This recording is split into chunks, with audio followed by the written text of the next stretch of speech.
네, 이번 주 18일에는 중국의 3분기 성장률이 발표됩니다.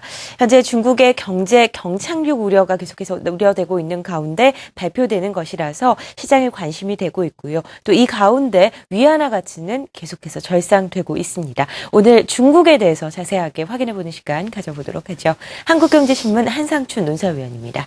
안녕하세요. 네, 안녕하십니까. 18일이면 목요일입니다. 중국의 3분기 성장률이 발표되는데요. 어떻게 전망되고 있습니까? 가장 관심이 되는 대목인데요. 네. 대체로 지금 중국은 그 통계가 일원화돼 있거든요. 그렇죠. 국가통계국에서. 그래서 대부분 다 예상치가 결과치와 거의 맞는 확률이 높습니다. 지금 상태에서 보면 한 7.4에서 7.5%, 한 7.4% 정도 예측 기관들이 대부분 다 보고 있는데요. 이 같은 수준은 중국이 경제 성장률 목표치를 많이 내렸어요. 바이오 정책 뭐 해서 8%를 많이 얘기하는데요. 지금 7.5%로 내린 상태입니다. 그래서 이 정도 수준은 유지하지 않겠나 이렇게 보고 있고요. 직전 분기인 2분기 성장률이 7.6% 나왔거든요. 그래서 7.4, 7.5면 그렇게 크게 둔화되지는 않는다. 다만 중국의 잠재 성장률이 지금 한 목표치는 7.5%지만 잠재 성장률은 8%였기 때문에 한 7.4 정도, 7.5로 나오면 잠재 성장도 밑돌기 때문에 GDP 갭상으로는 한 마이너스 0.5%포인트 일전에 말씀드렸습니다는 디플레 갭이 발생하는 거거든요. 네. 그래서 경착륙 우려는 경착륙에 대한 논란은 지속되지 않겠나 이렇게 보고 있습니다. 8에서 7.5%로 낮춘다는 것은 예상보다 굉장히 많이 낮춘 수준입니다. 그렇습니다. 이럼에도 불구하고 위안화 가치가 계속해서 평가 절상되고 있다라는 이야기가 나오고 있는데요. 왜 그런 건가요? 우리의 성장률이 낮춰지면 네. 그 나라 경제가 종합적으로 좀 안 좋기 때문에 그것을 반영하는 통화치는 이렇게 떨어져야 되는 게 사실입니다는 최근에 보면 위안화 가치가 아주 절상되고 있습니다. 매년 위안화 가치가 4에서 5% 절상되어 왔습니다는 올해 들어서는 유독히 7월까지 중국 경제가 좀 안 좋고 또 금리 인하를 좀 반영해서 올해 들어서는 7월까지 절하 추세로 이렇게 절하 추세를 보였었는데요. 그 위에 빠르게 절상되고 있습니다. 아마 여기 자막에서 나오고 있다는 7월 말 이후에 달러당 6.36 위안에서 지금은 6.26 위안으로 환율로 보면 최저치, 사상 최저치, 위안화 가치로 보면 미 달러 대비해서 사상 최고치를 기록해서 경제 성장률 둔화에도 불구하고 위안화 가치가 절상되는 것이 지금 또 다른 화두가 되고 있는데요. 대체로 보면 국제 예측 기관들은 연말까지 지금의 위안화의 절상 추세가 이어진다 본다면 달러당 6.23 위안까지 네. 역시 사상 최저치 가치로 보면 사상 최고치까지 절상될 것이다. 이렇게 보는 시각들이 지배적이다 이렇게 볼 수도 있습니다. 네, 구체적인 위안화 절상 배경을 좀 확인을 해볼 텐데요. 경제 성장률의 하락과 불구하고 아까도 말씀드렸듯이 좀 반어법이 돋는다라고 말씀을 하셨습니다. 그 이유에 대해서 좀 구체적으로 얘기를 해보죠. 아무래도 이제 시기적인 측면에서 보면은 선진국의 양적화 정책 그 얘기가 나왔을 때부터 위안화 가치가 절상했다는 얘기거든요. 그럼 환율은 상대 가치입니다. 그런 측면에서는 다른 측면을 본다면 역시 미 달러가 약세를 보였다 볼 수도 있습니다. 그런 각도에서 중국이 대내적으로 보면 위안화가 가치가 올라갈 만한 그런 특이한 요인은 그렇게 많지는 않습니다는 여기 가장 큰 요인은 미국의 양적완화 정책으로 인해서 미 달러 가치가 약세를 보이다 보니까 앉아서 중국이 위안화 평가 절상을 당하는 셈이 된다 이렇게 볼 수도 있습니다. 네. 또 한 가지는 지금의 위안화 평가 절상에 대해서는 중국의 경제가 녹록지 않은데도 불구하고 미국이 적극적으로 환율적인 측면에서는 반발하지 않고 있어요. 이건 중국이 의도적인 측면도 있지 않나 이렇게 보고 있는데요. 하나는 일전에 한번 말씀드렸습니다는 중국이 그동안 경제 실상이 많이 올라간 점을 국제적으로 중국의 위상을 확인시키기 위해서 위안화의 국제화 과제도 이렇게 일맥 작용하고 있는 것이 아닌가 이렇게 보고 있고요. 또 한 가지는 다음 달 중국의 새 지도부가 이렇게 탄생됩니다. 그런 각도에서는 과거의 새 지도부가 당선될 때는 사회주의 국가에서는 통제력이 상당히 강하기 때문에 그 경제에 대한 기대가 이렇게 작용할 수밖에 없거든요. 그래서 새 지도부에 대한 이런 기대감이 경제 성장률 둔화와 관계없이 작용하는 상태에서 사실상 위안화 가치가 절상되고 있는 것이 아닌가 보고 있습니다. 네. 위안화 절상 배경이 미국의 3차 양적 완화 정책에 따른 달러 약세라고도 저희가 풀이를 좀 해봤는데요. 이렇게 된다면 환율 전쟁이 일어날 가능성도 없잖아 있을 것 같습니다. 지금 이제 전 세계적으로 글로벌 환율 전쟁 우려가 지금 네. 있죠. 그래서 IMF의 연자총회에서도 이 문제가 상당 부분 논의되다가 그렇게 생각만큼 강하게 논의되지는 않았어요. 그런 측면에서는 아마 중국의 위안화 평가 절상을 이렇게 받아들이는 측면 이런 것도 많이 작용하지 않았느냐 이렇게 보고 있는데 물론 이제 중국은 IMF 연자총회에 참여하지 않아서 왜 이것이 참여하지 않았냐 이것이 국제사회에 상당히 논란이 되고 있습니다는 사실상 중국의 비참여 그 다음에 위안화 평가 절상에 대해서 중국의 경기에 녹록지 않은데도 불구하고 좀 수요가 있는 측면 이런 것이 예상만큼 글로벌 환율 전쟁을 불쾌하지 않는다 이렇게 보시면 되겠는데요. 그러나 정도는 상당히 심합니다. 왜냐하면 Q3 정책 이후에 달러 가치가 약세를 보이는 상태에서 이 브라질이든가 이런 국가에서는 아주 적극적으로 반발하는 상황이거든요. 또 한 가지는 중국이 이중적 태도를 보이는 것은 환율에 있어서는 위안화 평가 절상을 수용하는 측면이 있습니다는 그러나 다른 측면 예를 들어서 미국의 그 통상 압력에 대해서는 무역 장벽 측면에서는 엔타이 덤핑 텍스라고 해서 반덤핑 관세를 이용해서 적극적으로 대응하는 추세이고요. 그 다음에 조금만 불공정 무역 행위가 나타난다면 이것이 WTO의 세계무역기구의 DSB, Dispute Settlement, 이렇게, 여기에 그 DSB에 이렇게 그 적극적으로 분쟁 처리 기구죠.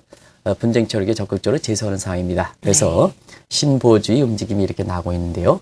결과적으로 그런 측면도 있지 않느냐 생각합니다. 미국이 환율과 관련해서 이렇게 환율 조작국 보고서를 매년 4월과 10월에 발표하는데요. 이 10월에 환율 조작국 이게 발표로 인해서 중국이 만약에 환율 조작국으로 이렇게 들어간다면 미국의 행정명령에서 발동되는 수보 301조 아주 전방위적인 통상압력 100%의 관세를 부과하는 전방위적인 통상압력도 이렇게 관세도 부과되는 이런 보고서가 눈앞에 두고 있거든요. 이런 측면을 감안해서 무역장벽 다른 측면에서는 굉장히 적극적으로 대응하는데도 불구하고 환율적인 측면에서는 이렇게 위안화 평가 절상을 자국의 경제가 어려운데도 불구하고 수용하는 이런 측면이 있지 않냐 생각합니다. 환율 부분에 있어서 중국이 좀 방관자적인 태도를 취하고 있다라고 말씀을 하셨는데 다른 분야에서는 아주 적극적이죠. 그렇습니다. 왜냐하면 그게 보상적인 측면에서 이렇게 다른 측면에서 나타나지 않냐 생각하는데요. 우리가 이제 위안화 평가 절상을 이렇게 보면 중국은 환율에 의존하는 천석 구조를 갖고 있거든요. 과거에 시청자분은 우리가 1980년대, 90년대 초반에 한국의 수출 구조를 생각하시면 된다. 그래서 원화가 평가 절상은 수출이 안 좋고, 그 다음에 원화가 그 평가 절하면 수출이 잘 나가는 이런 경제가 과거에 1980년대 말 90년대 초에 우리의 수출 구조다 이렇게 보시면 되겠는데요. 그게 바로 중국의 수출 구조다. 그래서 중국은 이렇게 환율에 의존하는 천석 구조를 가진만 할 때는 위안화가 평가 절상되면 수출에 악영향을 미치는 것도 사실입니다. 그러나 어제인가요? 그 중국의 우리들 한국경제TV의 자막에서 지금 나가고 있는 걸로 알고 있는데요. 수출 증가폭이 최대폭으로 증가했다 하는 이런 자막이 나가고 있는데요. 여기에 있어서는 환율의 위안화 평가 절상에 따른 이런 부분이 진짜 그 수출에 미치기 위해서는 우리가 보면 제이콥 이펙트다 해서 이렇게 효과 미치는 데는 시간이 좀 필요한 측면이 있고요. 그래서 위안화 평가 절상이 아직까지 수치에 반영되지 못하고 있다는 것을 말씀드리고요. 또 한 가지 측면에서는 다른 측면에서 환율 위에 다른 측면에서 적극적으로 수출 총출하는 이런 정책이 먹혀서 사실상 그 수출은 비교적 견실한 움직임을 보이고 있다고 보실 수 있습니다. 최근처럼 위안화 가치가 절상되는 이 시기가 계속될 경우에는 글로벌 증시에서 우려하는 중국의 경착륙이 현실화될 수도 있다라고 얘기를 하고 있는데요. 이 부분은 어떻게 전망하시나요? 이 점이 계속해서 사실상 그 중국 경제 관련해서 논란이 될 수 있을 거로 봅니다. 왜냐하면 앞서도 그 환율이 중국 경제에 미치는 영향이 상당히 큰 상태인데요. 지금 수출이 유지하는 것은 올해 7월까지 위안화 평가 절하가 된 것이 수출에 영향을 미친다 이렇게 보시면 되겠는데요. 그 이후에 위안화 평가 절상입니다. 그러면 여러 가지 위안화 통화치의 그 변화에 따라서 수출에 미치는 영향을 인과 테스팅, 스팀스 테스팅이라든가 이런 걸 보면 중국 같은 경우에는 한 6개월 정도 이렇게 시차를 갖고 있거든요. 그러면 7월 말 이후에 위안화 평가 절상이 중국의 수출에 좀 악영향을 미치는 것이 내년 1, 4분기 정도 이렇게 되지 않겠나 이렇게 보고 있거든요. 그래서 이번에 그 3분기 성장률이 예상대로 7.4, 7.5% 정도 나온다 하더라도 앞으로 수출의 그 둔화에 따라서 경기에 미치는 이런 악영향이 우려되기 때문에 앞서 말씀드린 같이 경착륙에 대한 우려는 지속이 된다 이렇게 보시면 되겠는데요. 한 가지 말씀드리면 중국은 어쨌거나 유럽위기와 같은 이런 직격탄을 맞은 상태에서 경제가 좀 어려운 측면이 있거든요. 그래서 새 지도부는 아마 내수 시장을 확대하지 않겠느냐 이렇게 보고 있는데요. 위안화가 평가 절상되면 수출에 미치는 악영향이 있습니다는 내수를 확대시키는 긍정적 측면도 있지 않습니까? 그런 측면에서 사실상 그 중국이 위안화가 그 평가 절상에 대해서 과거의 지금의 정부처럼 미국에 대해서 맞대응하는 이러한 그 정도는 좀 약화되지 않겠나 하는 이러한 그 긍정적 시각도, 긍정적으로 보는 시각도 만만치 않다 하는 것을 말씀드립니다. 네. 중요한 것은 중국과 밀접한 관련을 가지고 있는 우리나라에 어떤 영향을 미칠까 하는 부분인데요. 여러 분야에 걸쳐서 중국과 저희가 뗄래야 뗄 수 없는 관계지 않습니까? 네, 지금 이제 중국이 우리나라의 제1의 수출 그렇죠. 국가 아니겠습니까? 그래서, 시청자 여러분도, 과거에 미국의 주가 이렇게 해서 지금 10시 반에 시작하는 중국의 그 주가에 대해서 상당히 투자 포지션을 결정해서 아마 주가도 중국의 영향을 많이 받는 거로 이렇게 나오고 있는데요. 네. 수출은, 환율은 더 많이 받습니다. 그래서 지금 위안화 가치가 1% 절상되는 당 한국의 원화 가치가 얼마큼 절상될까 하는 측면에서 분석해 보면 대체로 그 탄성치가 한 0.2 정도로 나옵니다. 이것은 뭐냐면 중국의 그 위안화 가치가 1% 절상되면 한국의 원화 가치도 0.2에서 0.3% 정도 절상된다 이렇게 보시면 되는데요. 원과 위안화가 동조화 정도로 보인다는 의미입니다. 그러나 위안화 가치가 1% 절상하는 당 우리가 0.2, 0.3% 절상하면 절상하는 건 똑같습니다는. 그러나 제1 수출 경쟁력의 통화 가치가 1% 절상될 때 우리가 0.2% 절상되니까 우리 수출 경쟁력에서는 그만큼 좀 유리한 측면이 있습니다. 그래서 이런 그 모델 분석해보면 이렇게 나오고 있는데요. 지금 ESI 지수가 Export Specialist Index에서 수출 경합 지수를 이렇게 보면 제3국 지역에서 중국과 한국 간의 수출 경합 지수가 가장 높게 나온 걸로 봅니다. 그런 측면에서는 위안화가 평가 절상을 뗄 때는 우리 수출에 긍정적 측면이 있지 않겠느냐 이렇게 보고 있습니다. 일부에서 중국의 이슈가 되다 보니까 이렇게 중국의 그 경기 침체라든가 이런 문제 아주 부각시켜서 네. 한국이 뭐 성장에 더 실 것일 거다. 중국 경제에 대해서 아주 여파를 받는 퍼펙트 시스템이 될 것이다 하는 이런 쪽의 분석하는 시각도 있습니다는. 그러나 중국이 아직까지는 연착륙이 좀 강하고 위안화가 평가 절상되면 제3국 지역에서 우리 경쟁력이 좀 개선되는 네. 측면이 있기 때문에 너무 우리 경제가 비관적으로 보는 시각에 대해서는 좀 이렇게 자제할 필요가 있는 것이 아닌가 생각됩니다.